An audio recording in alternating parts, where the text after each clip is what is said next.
How to remove grid lines from specific cells in Excel. So click this corner, view and unselect grid lines.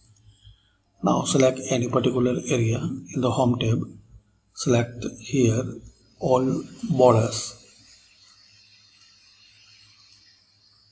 So you can remove grid lines from a specific area.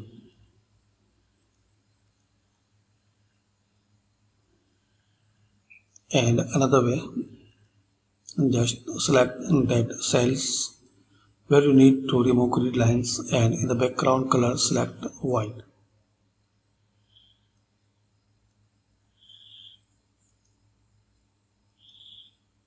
Like this.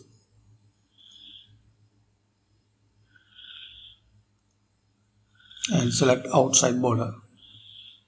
Thanks for watching.